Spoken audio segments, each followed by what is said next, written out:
very important topic. And this is around the coordination between the federal and state actors as it concerns the mining sector. It's topical because in the past year, we've seen the state government take various actions, such as issuing executive orders that impact on mining operations. We've seen stop work orders. We've seen bans on mining operations. We've even seen levies and other taxes being levied within the state. And this has sort of created overlapping rules that has impacted operators. And it's important that we have this discussion because definitely there are issues that are not going well. And it's really just to understand the contention, what pathways there are for collaboration and what we can suggest to strengthen this important coordination. And we have a stellar set of discussants to bring justice to this topic, bring in perspectives from the federal, the state government, and the private sector. And we also have an international perspective as well. And very quickly, I will just introduce our panelists. And the first, we have Ibrahim Abdullahi, who is the Managing Director and Chief Executive of just give me 1 second. I want to get the name right, of the Nasarawa Investment and Development Agency, NASIDA. So Ibrahim is a commercial lawyer with multifaceted advisory experience. He has a Bachelor of Laws from University of Reading, United Kingdom, and has had a stint with Adams and Moore in London, and later joined Diko and Mahmood before founding Dala Hill Law Practice. He also served as special advisor to the governor on investment and economic planning in 2019.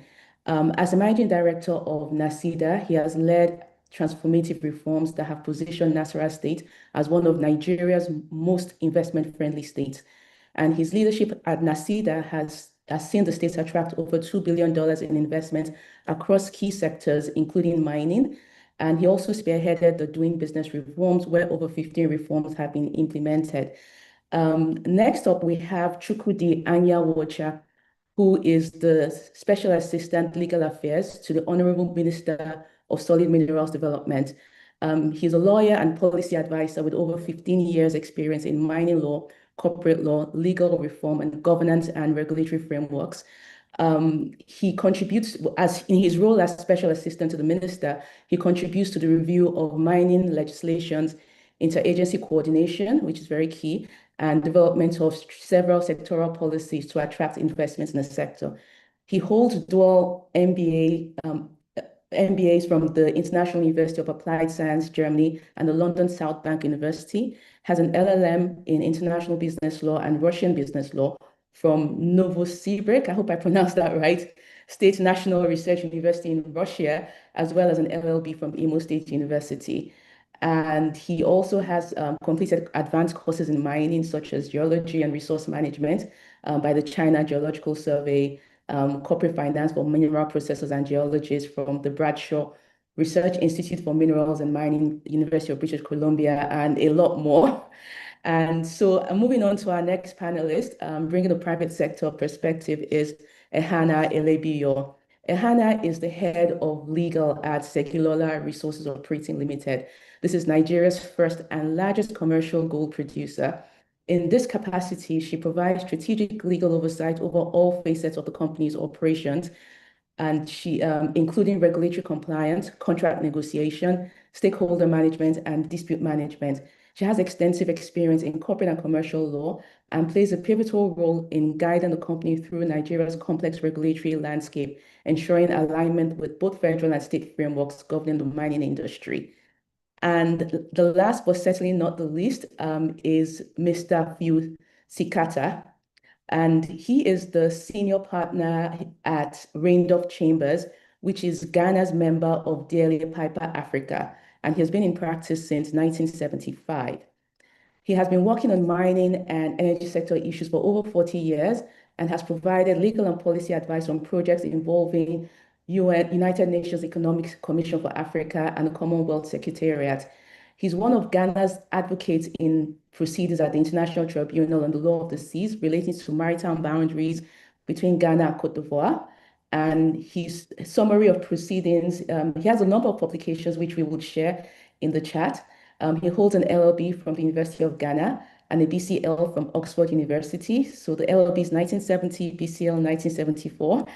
And he's on the editorial board of Resources Policy, which describes itself as an international journal devoted to the economics and policy issues related to mineral and fossil fuel extraction, production, and use. And so you see that we have a very distinguished panel, and I'm looking forward to the perspective that they'll bring to this topic. And to moderate the discussion is Tomi Etomi. Tomi is legal director at Olajide Oyewole, which is a Nigerian member of the DLA Piper Africa. And he also serves as secretary of the Mining Law Committee. And so before I go on, I'd like to just quickly mention that this participation in this webinar would entitle you to one CPD point. So it's important that you have registered for the webinar and also be in attendance throughout to be able to get this point. And I would also, I'm not sure if Madam Chair is on the session yet, I believe. She's yet to join. But during the course of the session, we'll have members of the SBL Council that will participate. And at some point, we'll bring them up to give some remarks. So over to you, Tomi. Thank you, Jumoke, and thank you everyone for joining. It's a pleasure to do this with all of you present. Before we start, can I ask that if you have any questions, that you please leave them in the Q&A box. Thank you very much. So over the past decade, Nigeria has positioned the solid mineral sector as a pillar of diversification in its quest to move away from our dependency on oil, and government revenues have steadily risen in the sector, even though mining is still contributing less than 2% to our GDP. Despite this, investors continue to flag regulatory uncertainty arising from the intersection between the federal government's exclusive ownership of mineral resources under the 1999 Constitution and reinforced by the Nigerian Minerals and Mining Act of 2007. And what we have seen more and more recently is the increasing trend of state governments asserting their regulatory control and influence over mining activities in their states. We see incidents of state governments and some local governments banning or suspending mining operations, state governments banning the issuance of consent letters by landowners without prior state approval, different tiers of governments charging haulage fees, development levies, and surface rents, amongst others, state governments pressuring mining companies to fulfill and maintain social infrastructure, such as building and maintaining roads far beyond their areas of operation, and finally, executive orders being issued by state governors and parallel agencies created to regulate mining activities. These examples stand as a reference point in the wider debate over the federal government's exclusive constitutional control over mineral resources and state governments' increasing attempts to assert authority, and which brings us to today's topic of strengthening federal-state coordination in Nigeria's mining sector, legal boundaries and pathways to collaboration. So if I can start with Chukwudi, as we've laid a foundation of this already, given the current position of the law on mining rights and states trying to control their resources, what is the position of the federal government's perspective on the control of mineral resources? And what roles can the states play within the bounds of the Mining Act currently? Thank you very much, Tomi. Like you had mentioned, today, as at the law is today, the mining and minerals are under the control of the federal government. So if you look at the Constitution, Section 44 of the Constitution, as well as if we look at the exclusive list, also Section 1 of the Mining Act, control of mineral resources under the exclusive control of the federal government. However, and that's where the state governments come into play. The actual mining happens in the states, right? And the Land Use Act grants rights in respect of land to the state governors. Now, because this mining happened in the states and the state governors control the states, you see some form of interference, between of the state governments in mining at the various states. And most times you'd see this kind of interference not coming directly as though they want to regulate mining. But because some of them understand, yeah, some of them may do that, but because some of them understand that they do not have the rights to regulate mining, they come in the form of probably environmental, or they come in terms of trying to review taxes, state taxes and all that. Now, what is actually happening is that there's actually a need for collaboration. Now, if you look at the Land Use Act, which grants powers and ownership of land to the governors, Section 28 of the Land Use Act actually speaks to mineral titles having overriding public interest. So the governors can actually revoke titles because of the mineral title have been granted over an area. Now, that actually can help. If you look at it from another perspective, that can help to catalyze investment in mining in the states. So in terms of the encroachment of states, governments in mining, part of what you see that this government is currently doing is engaging with the governors directly. Recently, you would have noticed that the minister has been engaging with a lot of the state governors on a personal basis. He has also been engaging with the governors forum, and this is to enlighten the states as to the extent of the rights that they have in respect of mining. Now, part of what the government is also doing is, because there's revenue, there's money to be made from mining by the states, right? So part of what the government is also doing is encouraging states participation, encouraging them to set up special purpose vehicles. So we've seen a couple of the states already setting up their own mining companies, getting licenses to mine. That way they can also drive revenue through mining without having to interfere with private investments in the states. Another thing that we're saying is also the Mirenkos, right? So the state governments want to be involved in one way, right? But the law already sets up, Mining Act already sets up a Mirenko. Now, even though the Mirenko kind of serves to advise the minister, you'd see that the way the Mirenko is set up is largely, most of the membership of the Mirenko are largely state actors, state members now. So that can serve as a bridge, right, between the state governments and the federal government. But we've also seen that a lot of the states are not really using the Mirenkos as they ought to use them. Now, to further answer your question, part of what the government is also doing is, as you may be aware, part of what the government is doing is to review the Mining Act. We've been involving the state governments, the governors forum, and this involvement has seen them, participating in in defining some of the ways that we can, improve mining. Thank you. Thank you, Chukwudi. You actually touched on something that I was going to ask you later on down the line. I don't think we'll still come back to this point about Miremco later on in the session. Ibrahim, if I can come to you now. What is the agitation for state participation and regulation of mining operations within their states? And specifically for Nasarawa, what concrete role does NACIDA play in bridging this federal state gap that other states can learn from?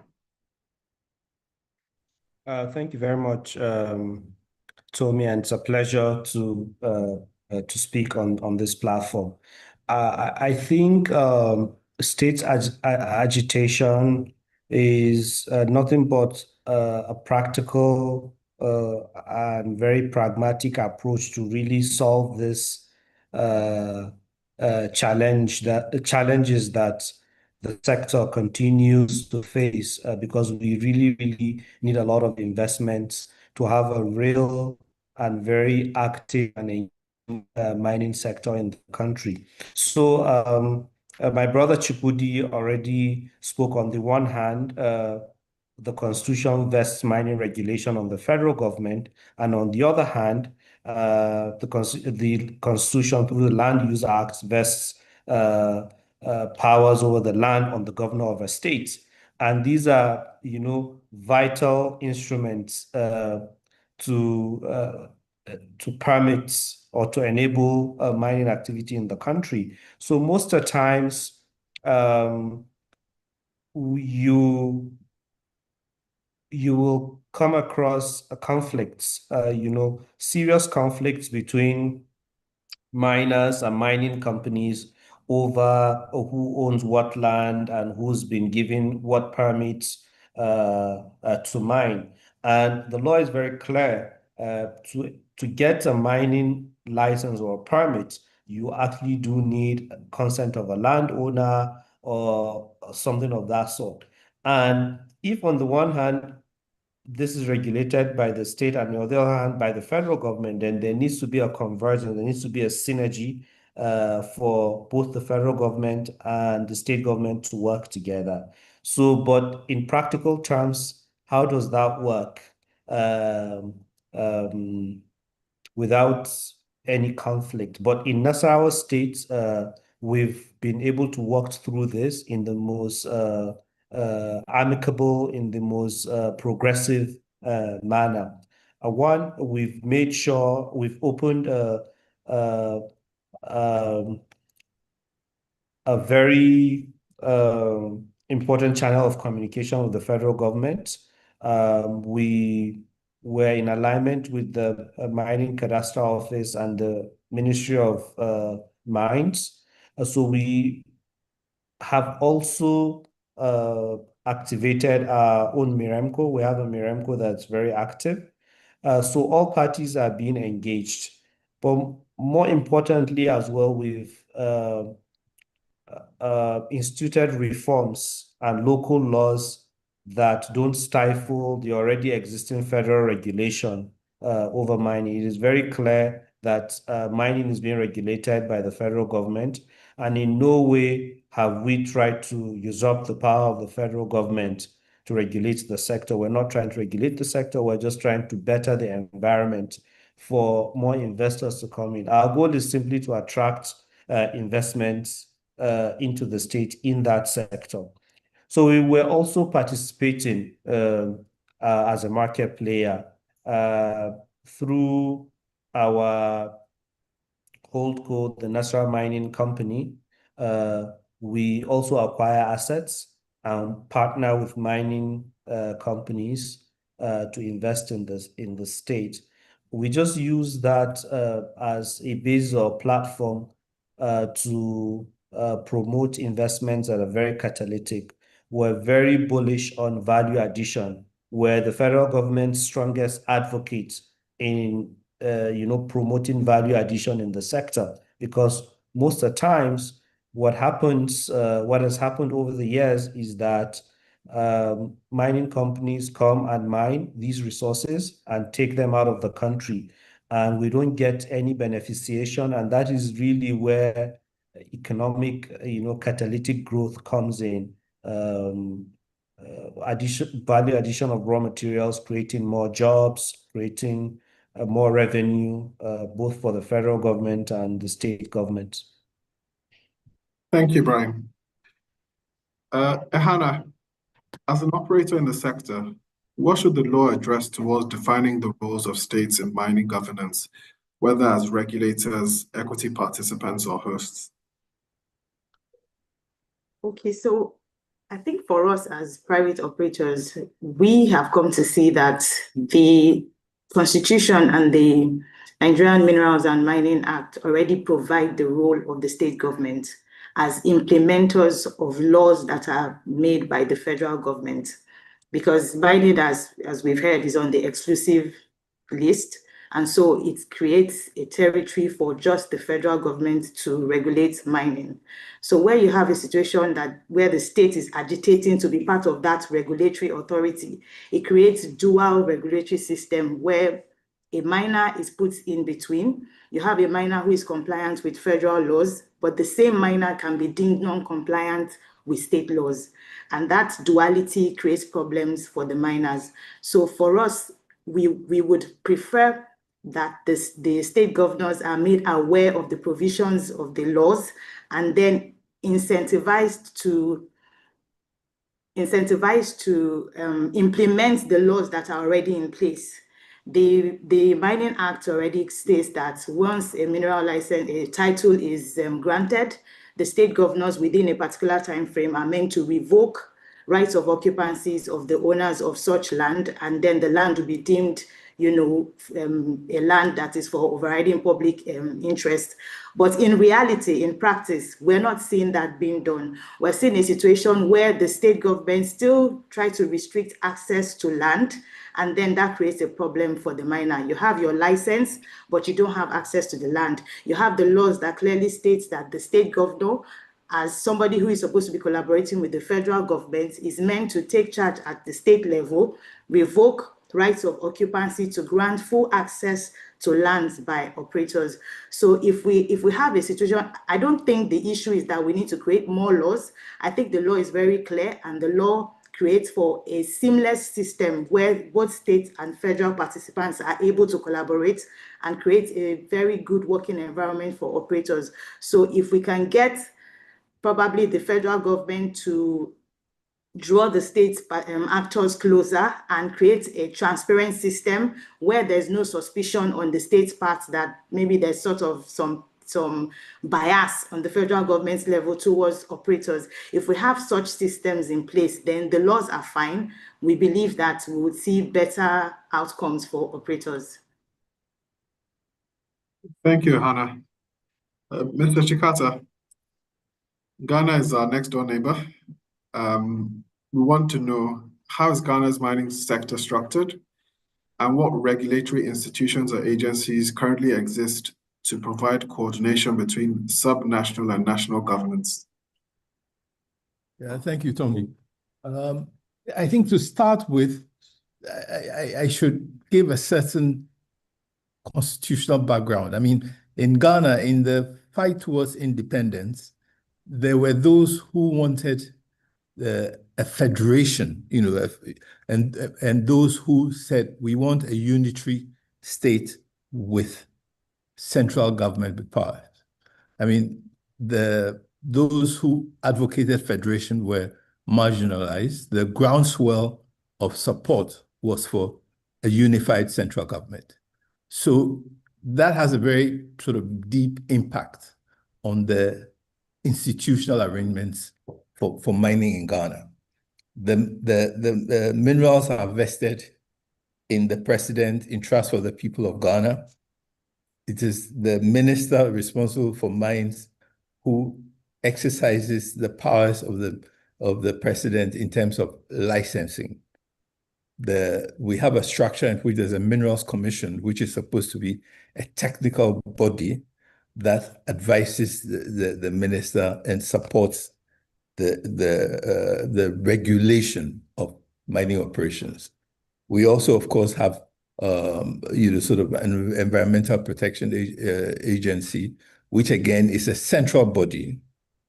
Then we have a structure of local government, which are statutory bodies at the local level. Now, these, the present structure is that localities, district assemblies, elect a lot of the membership of the assembly. But at the moment, the chief executive is actually appointed by the president. So you can see the centrality of the central government and the power of the central government in that whole structure. On the other hand, formally speaking, land is not vested in the nation state. Land is typically vested in what are customary law communities. In a lot of the areas where the significant minerals, gold, bauxite, are found, in a lot of those areas, the customary community, which is the landowner, is presided over by chief. So, for instance, in the Ashanti area, of course, you have the Asantehene. In the areas, the Achim areas, you have the Ochenhene. So, and these are chiefs with significant traditional authority. And even though in terms of formal, modern political arrangements, they are not elected and they don't have that electoral power. But in terms of the history, they have a lot of influence. Okay, so land ownership in these customary communities allows for a certain level of influence and power. So the tensions that you talked about are sort of manifest themselves in terms of that relationship between the landowner and the and the state. I should add that historically, in colonial times, the minerals were actually vested in the landowner. But after independence, there was a certain review of the practices, and there was a commission of inquiry which said, look, the terms on which the chiefs were giving rights to mining companies were not adequate to give benefits to the communities. And that is when the law was changed so that the minerals got vested in the state rather than sort of in the customary holders. Now, how have the attempts to regulate the tensions have manifested themselves in a number of ways? First of all, in terms of large-scale mining, the areas over which rights are granted are often quite large. And in those areas, you will often find that there are actual settlements, there are even villages within the area granted, let's say, for a mining lease. So the grant does not provide for exclusive possession. The grant requires that the rights of those who are on the land be respected to the extent that they are not inconsistent with the mineral operation. So, and what that means in practice is that over time, as the development takes place, those, for instance, who are farming, they may have to be compensated and then leave their farms. Sometimes when people have to be resettled, there's actually a constitutional obligation to pay for the resettlement. Okay, so I mean, so in the very grant and in the statutory scheme, there are provisions which try to regulate the relationship between land rights and mineral rights, and to allow for coexistence where possible. Where coexistence is not possible, compensation provisions are. And then I would also just add that in terms of benefits, there are legislative provisions which require a certain portion of revenue from mining to be allotted to those who are more likely, those close by and who are more likely to be impacted. So, for instance, we have a mineral development fund, and 20% of mineral revenue is allotted to that fund. Okay. Okay. Thank you very much, Mr. Chikata. Chukwudi, let me come back to you. Leading on from what Mr. Chikata has said, I know you touched on Miremco earlier, and from all indications, Miremco should be set up across all the states of the country. Yet several states report that the committee is either inactive, underfunded, or function only in an advisory capacity. Can you share more light on what concrete steps the ministry is taking to reform Miremco? And should its mandate be empowered to include land access, community obligations, and regulatory alignment between the federal and the state governments? Thank you. So, I mean, if we say that the states report that the committees are inactive, all right? Then the question is, why are they inactive? So the law actually provides for the setting of Mirenco's. And what the regulation and the Mirenco guidelines has done to get the states to be more involved with what's happening with the Mirenco is to allow the state governors to appoint the chairman of the Mirencos. Now, Nasarawa, for example, will tell you that the Mirenco is active, very active. Kaduna will tell you the same thing. A lot of the states will tell you that. There are a few states which the Mirencos are not active, and that's not because the federal government has refused to set up Mirenco. Like I mentioned earlier, right? Probably about 70% of the membership of the Mirenco are from the states. Now, we've seen, in the last, since this government came into place, we've seen a lot of the states writing, to the minister and saying, these are our recommendations for the Mirenco, and those Mirencos have been instituted. So they are actually existing.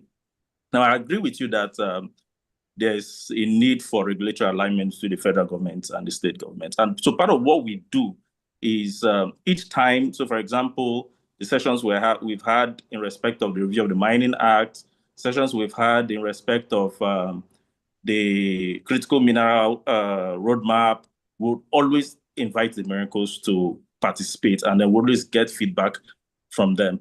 Now, part of what the ministry does is there's a department called the MEC, Mines Environmental Compliance Department, right? They work with the Mirencos. So each time that the Mirencos have meetings, they're usually a part of this meeting. This kind of to keep synergy between what's happening at the ministry level and at the state level. In respect of funding, the 2025 budget actually provides for more allocation in respect of funding for the Mirencos. So you see, there are a lot of the problems that have been that you have identified, right? Problems that the government has already pre-identified and the government is already solving.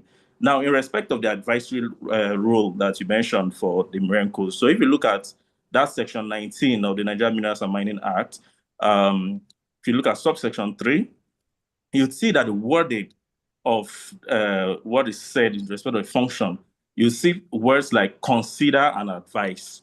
You see words like discuss, consider, advise. So beyond advice, we've seen, and my brother from Nasarawa will tell you, we've seen the Mirencos being involved in when there are disputes. We've seen them going on ground, seeing what's happening, being involved in trying to resolve disputes, and where they need to make an advice, for the minister to come to a conclusion, because the act also provides for some form of dispute resolution rules for the minister. You see the Mirencos also advising. So while the question is a good feedback, I would say that a lot of the issues that you've identified have already been identified and they're already being solved. Okay. Thank you. Thank you for that. That's very helpful, and it's encouraging that these issues are being resolved and looked at already. Ehana, if I should come to you now, what ways do you think constitutionally backed state involvement would reduce the tension between the federal and states and improve activities within the mining sector? Okay. I think that's what we've been discussing so far. When you say constitutionally backed, I believe you mean statutes being created, to state the function of the state government and state actors. And again, it cannot be overemphasized. At best, there would be state governments will be collaborators with the federal government. They cannot entirely take oversight or regulatory oversight of the mining industry because mining is on the exclusive list. So what we would have is state participators and governors, and their officials working hand in hand with the federal agents. And I think one of the ways to go about that is, yes, there's already Mirenco, perhaps strengthening the functions of Mirenco to include policy that, policy setting, and then having the state advise properly the minister on things they feel will move, the mining industry forward at state level, and then getting the federal government to also implement this advice from the state government will give the state participants some form of comfort. Because in reality, what you see is one of the things that brings the tension and makes it look as if there's a division between the state and the federal actors is the states feel isolated. They feel that the licenses are imposed on them. They own the land, and then you're coming with a license to take resources out of the state. So it will go back to the issue of resource control. But interestingly, the Constitution already has foreseen this and made provisions for it. You have the section in the Constitution that says that the revenues will be shared among states. That's the derivation policy. That is a way of incentivizing states. Royalties are paid by operators from profits that are made. A portion of those royalties go to the states. Now, I don't know how many states are benefiting from these royalties, and how frequently they are being paid. That's another discussion. But if we want to stem the agitation from state participants, there's no way we would not have the federal government strengthen, the collaboration with the states.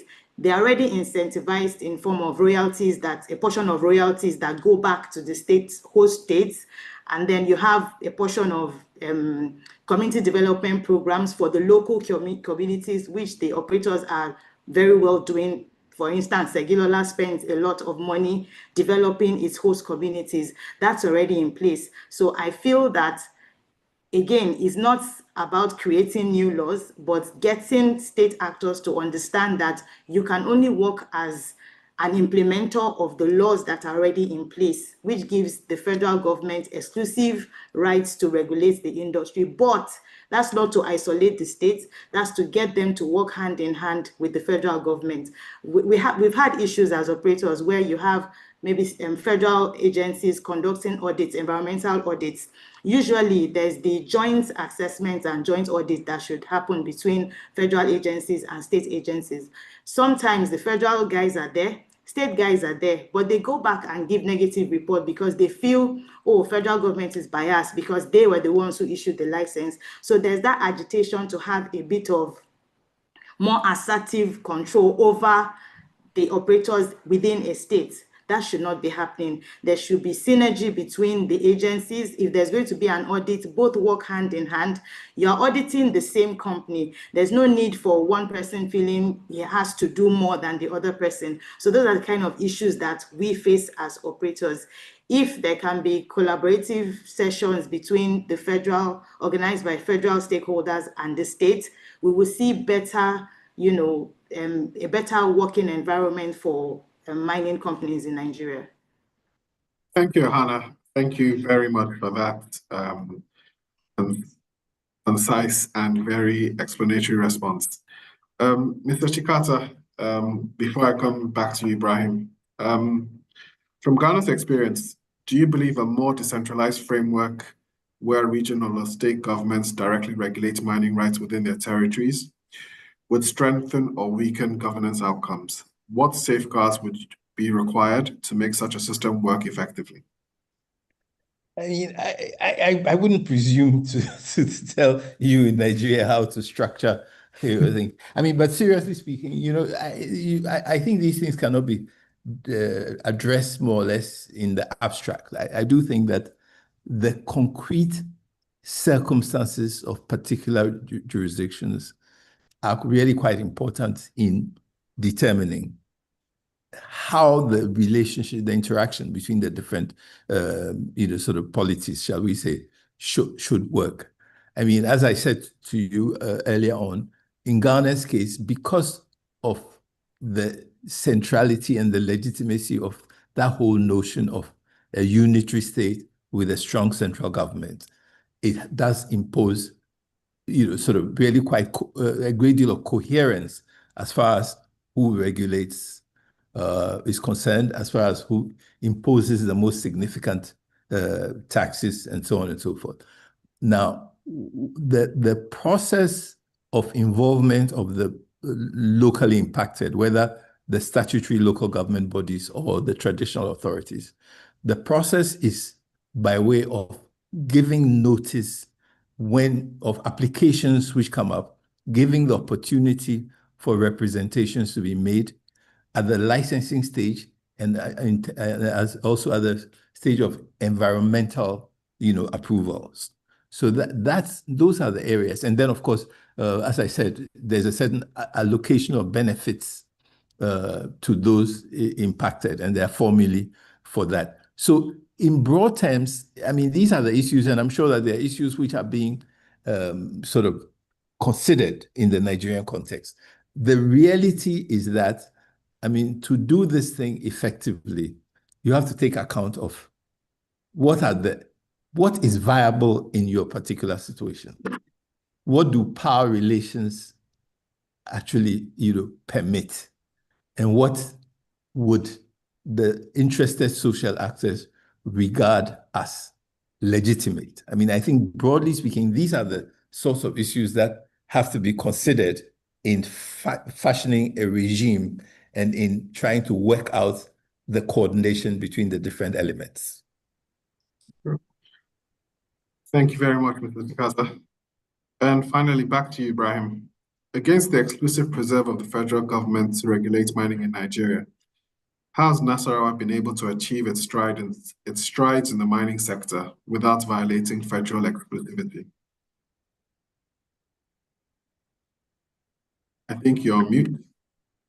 Sorry, thank you, Tommy. So simply put, we have a very active Miremco. So we collaborate very strongly with the federal government through, a very robust framework for Miremco. There's also political alignment in terms of overall goals for the sector.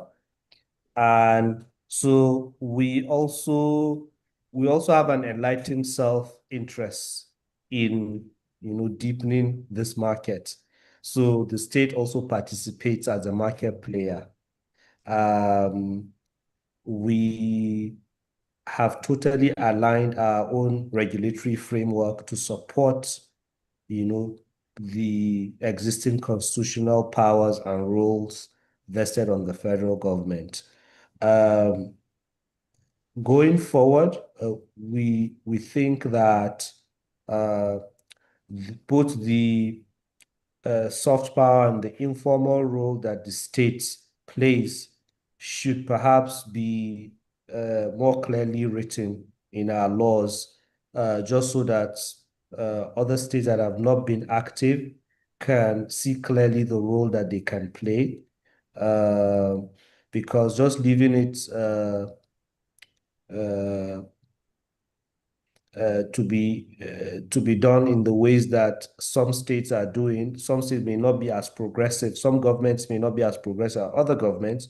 So you're leaving it to chance, and we cannot leave the development of a very important sector like this to chance. Yeah, just to recap, very active Miremco, enabling state laws and policy that supports existing constitutional powers of the federal government. And then, of course, as a market player, we don't want to rock the boat. We really just want to, grow the pie. Okay. Thank you all very much for taking time out to attend this session. SPL team, can I ask for 10 more minutes? I believe that we have a few questions in the Q&A box.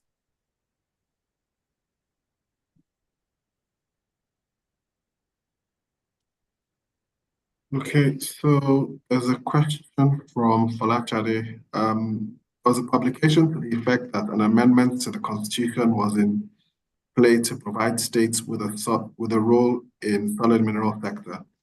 What is the present position, or what progress has been made in this regard? I think this might be your goal net. Can you provide a response to this?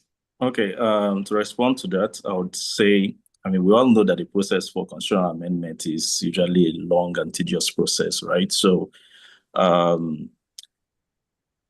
I believe that process is still in place, right? So for you to amend the Constitution, there's the role where the National Assembly, there's a role the National Assembly plays, there's a role that the state assemblies play as well. So, and the constitutional amendment process is still in place. So there's been no change to that. The constitution is still as it is. Okay. Thank you, Chukwudi. Hannah, there's a question for you actually.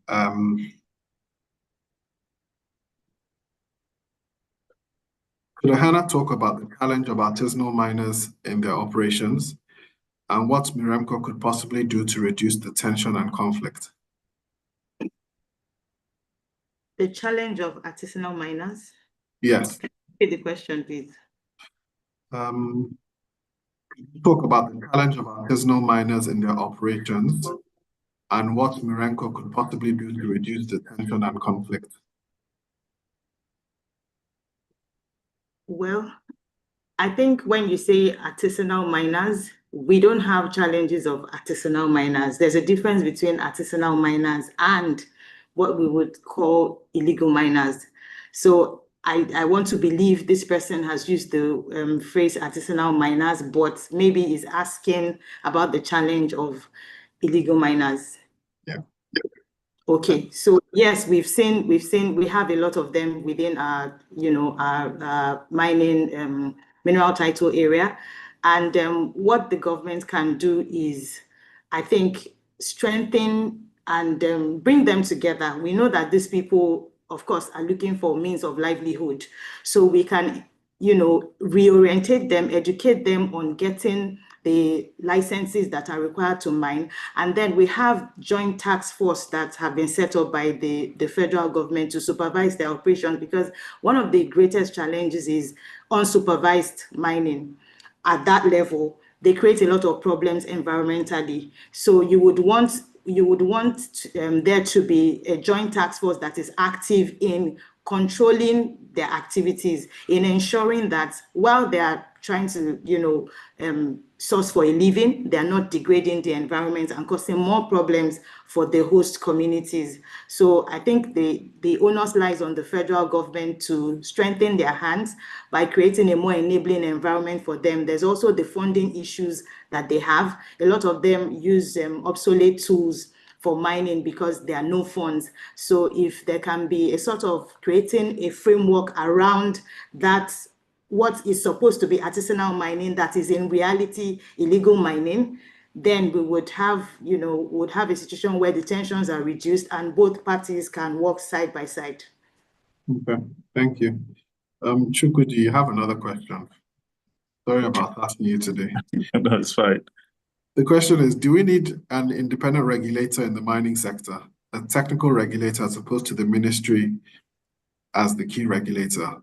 Will that improve the coordination between the multiple stakeholders, something like what we have in the telecoms and oil and gas sector?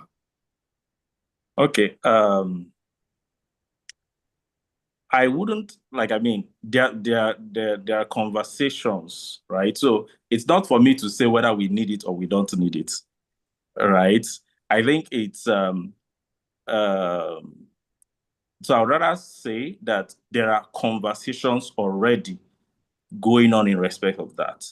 Like I'd mentioned already that there is, we're currently reviewing the Nigerian Minerals and Mining Act, and part of the inputs that we're seeing is in respect of having a distinct regulator, just like you have in the oil sector, in the telecom sector, like the question mentioned. So there's a possibility that may bring some form of, like if you have an independent regulator different from the ministry, there's a possibility, right, that may bring some form of independence.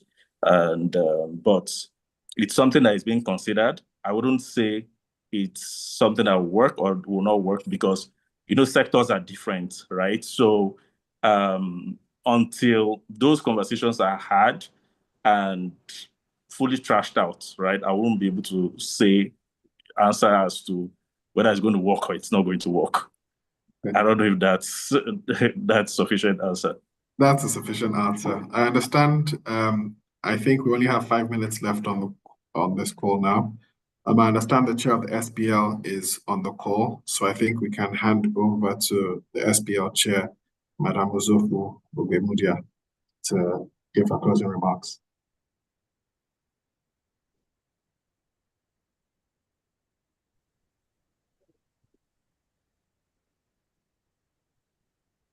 Hi, Tommy. I think Madam Chair has left the meeting Okay. and has deputed me that I take on this very onerous and difficult task of giving the closing remarks.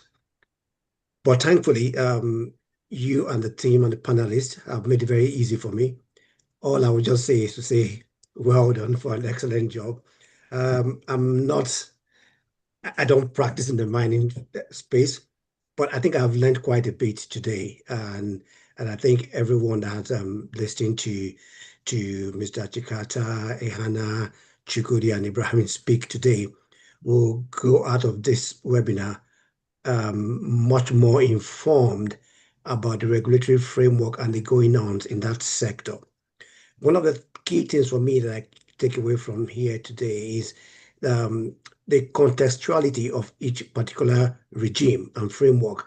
Mr. Chikata was very clear on that in terms of the framework of the centrality of government in Ghana, as opposed to the federal state in practice, if practiced fully, truly in Nigeria, would cause a lot of different approaches towards regulating mining. Also, Ehana was very clear on the need for there to be a very, very concise, deliberate, and intentional collaboration between the federal actors and the state actors to create a uniform regulatory framework for them, that they're operators in the space. Ibrahim was very clear also as to what Nasarawa State has done. And I find it quite interesting how they have aligned their own REMCO with the constitutional provisions of Nigeria. And Chukudi, I'm not leaving you out. I like what I hear about the conversations going on with respect to the amendment to the Minerals Act and the fact that there are talks along the line. I mean, I'm not going to quote you anywhere, but it's important to know that there are talks around making sure that there's an independent regulator. And you don't want to hold your head out to say whether it will work or not. But I think it creates a certain level of confidence within stakeholders if there's an independent regulator. Whether the independent regulator will work is a different thing altogether. But the body language of having an independent regulator in any sector is the fact that stakeholders are kind of confident that if there are issues, it will be tackled head on. And so very grateful to everyone for being part of this. And I'm very grateful again to me for moderating this efficiently, teasing out the right questions and bringing out the right answers. And thank you very much for taking time. I've enjoyed myself. And I hope you have another one very soon. I will be one of the first to attend that if you do have another one anytime soon. Thank you very much. And at this point, I would like to say thanks to all our attendees. I mean, I've been looking at the numbers, it's remained constant. And in fact, it has even grown from the minute we started till now. It is a testament to how well this has gone. Thank you very much, everyone, and do have a nice day and enjoy the rest of your day. Thank you.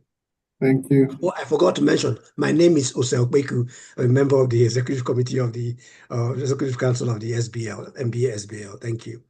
Thank you.